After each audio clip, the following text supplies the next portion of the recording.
أعوذ بالله من الشيطان الرجيم. بسم الله الرحمن الرحيم.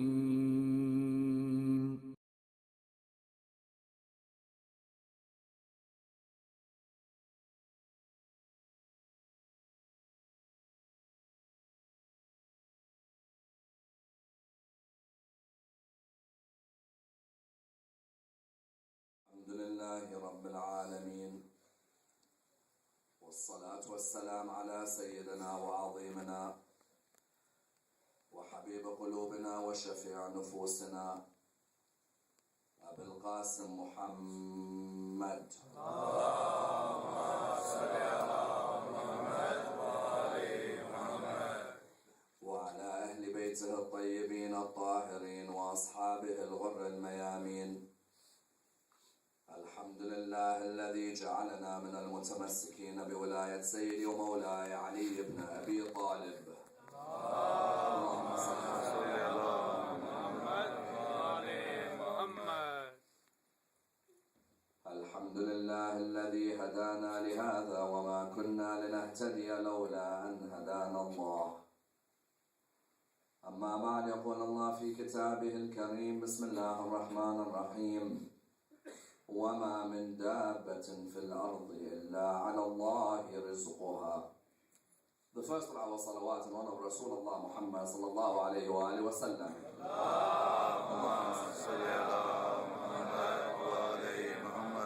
The second in honor of Amir al-Mu'mineen Ali ibn Abi Talib.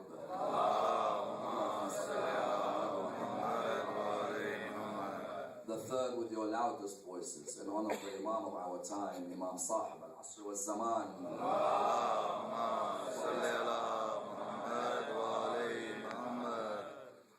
Respected scholars, brothers and sisters, Assalamu alaikum wa rahmatullah wa barakatuh. The discussion concerning rizq is one of the most important discussions in Islamic thought. At the same time, one of the most fascinating discussions within Islamic thought. And indeed a discussion which requires a thorough analysis. For it is a discussion which affects each and every one of our lives.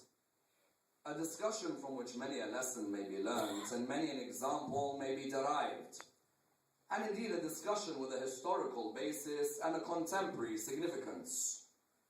In our conversations on a daily basis, or indeed within Islamic literature, we find the word rizq is used in many places.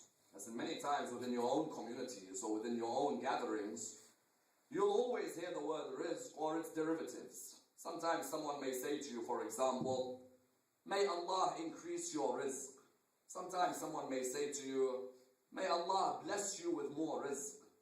Sometimes even within Islamic literature, you will come across a piece of literature where the word rizq or its derivative is used. For example, sometimes we read a line, Allahumma rzuqna ziyarat al-Husayn. Or we hear, Allahumma rzuqna shafa'at al-Husayn. Or in dua iftitah, in the holy month of Ramadan, sometimes we may say, Allahumma rzuqna hajja baytika al-haram fi aamina hadha wa fi kulli aam. In other words, the word rizq or its derivatives are used by us on a daily basis. And indeed you find, therefore, that the word rizq is a word of the utmost importance within Islamic literature, as in the English language, the word rizq is translated with the word sustenance. However, whenever we use the word rizq, on most occasions, we've narrowed the definition of the word. As in today, if I say to you, what do you first think of when you hear the word rizq? Automatically we think money, isn't it? As in if someone says to you, may Allah increase your rizq, you automatically think he means may Allah increase my wealth. Yet you find when you examine the terminology of the word rizq within the Quran and within the Sunnah, and indeed within the traditions, you'll find that the word has been given a much more broad meaning than the meaning which we've given it in our communities today. Therefore, the discussion concerning rizq is a discussion which has social and economic implications. Socially, always we hear that Allah has written our rizq. So a question arises, if Allah has written our rizq, then what's the need for us to go out to work Monday to Friday, 9 to 5? Economically, there is a question. If Allah looks after rizq? Why are there rich and poor people in this world? Let's examine the definition of the word rizq and see what the answers are to these economic and social questions, and seek to dissect the topic in depth. As we said, the word rizq is translated in the English language with the word sustenance. Sustenance indicates there must be a sustainer. That's why one of Allah subhanahu wa ta'ala's 99 names is Ar-Razzaq, isn't it? How many times when you come across Allah's names, you find one of the names is Ar-Razzaq, that Allah is the sustainer. And that's why Amir al-Mu'mineen salawatullah wa salamu alayhi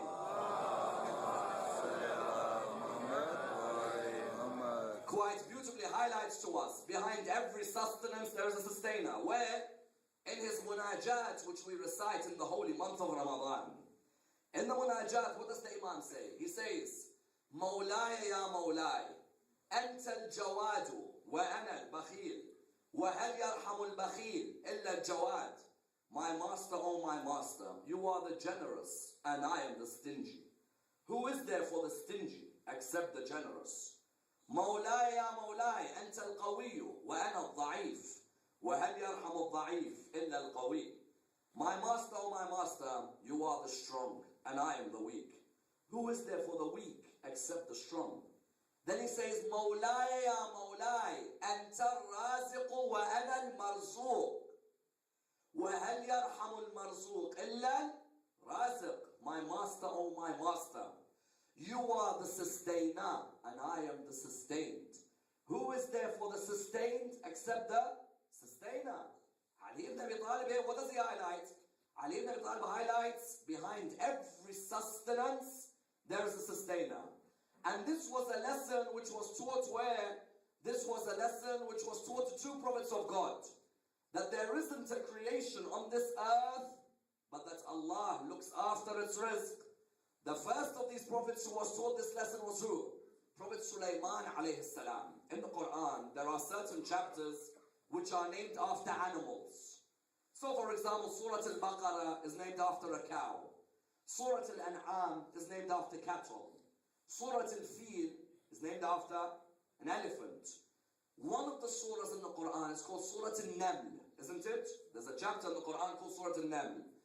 Surah Al-Naml was named after the ant that had the conversation with Nabi Sulaiman. And the conversation between the ant and Nabi Sulaiman was a conversation concerning how every creation of Allah, Allah looks after its rizq. In which way? You find that Nabi Sulaiman was able to converse with the animal kingdom. Nabi Sulaiman, this ant would come and sit in his palm. He'd look at the ant, he'd talk with the ant. The Quran mentions all the verses of his conversations. One narration mentions one day Nabi Sulaiman sees the ant leaving his palm. When the ant leaves his palm, Nabi Sulaiman sees the ant walking towards a stream. When the ant gets near the stream, Nabi Sulaiman sees the ant enter the mouth of a frog. That frog, he sees it swim in the stream and then come back up, open its mouth, the ant comes out, Nabi Sulaiman picks up the ant. Nabi Sulaiman looks at the ant. He says to it, "Oh ant, what just happened there? I saw you pick up something, go into the mouth of a frog. The frog went to the bottom of a stream. The frog came back up and swam, opened its mouth and you came out." She said, "Oh Prophet of God, every day I take a crumb and I go towards the mouth of the frog. The frog takes me as a transport to the bottom of the stream. At the bottom of the stream, there lies a worm. Allah has used me and the frog to look after the rizq of this worm." Sometimes you look at the stream and you never wonder about those animals at the bottom. Who looks after their sustenance? Those of you who would have been scuba diving or would have been at the bottom of the seas, have you ever looked at the myriad of the beautiful colors that exist in the fishes at the bottom of the sea? Have you then wondered who is the raziq, who looks after the marzuq, sustenance? Likewise, Nabi Musa alayhi salam, Nabi Musa before he died, there is a narration which says he began to wonder to himself, who will look after my daughter when I pass away? At this moment, Jibreel came to Nabi Musa alayhi salam. He He said to him, Musa, come near me. He said, what is it? He said, take your stick out. He took the famous stick which he had. He said to him, strike it into the sea. When he struck it into the sea opened. He said, Musa, you see that rock at the bottom of the sea? He said, yes, I do. He said, remove the rock and look what's under the rock. When he removed the rock, he saw there was an animal at the bottom of the rock, at the bottom of the sea. He looked towards him and he said, oh Musa, the Lord who looks after the animal at the bottom of a rock, at the bottom of the sea, and you're wondering who will look after the rizq of your daughter after you die. If your Lord looks after every one of his creations, that means your Lord will look after your daughter as well. And that's why the Quran says the verse which I quoted at the beginning of the lecture. What does the Quran say? Bismillah ar-Rahman ar-Rahim. وَمَا مِن دَابَّةٍ فِي الْأَرْضِ إِلَّا عَلَى اللَّهِ رِزْقُهَا. There is not a creation of Allah on this earth, but that Allah looks after its rizq.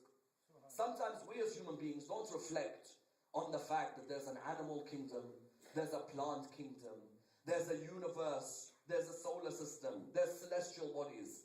Every creation of Allah has a rizq determined by Allah subhanahu wa ta'ala. But then the questions arises. The first question that arises in any discussion concerning rizq is a social question. What is it? The social question that arises is, if Allah has written our rizq, then why do we need to go out and work? How many times when you guys were growing up, did you hear your mom and dad say to you, if it's written for you, it will come? Honestly, how many times?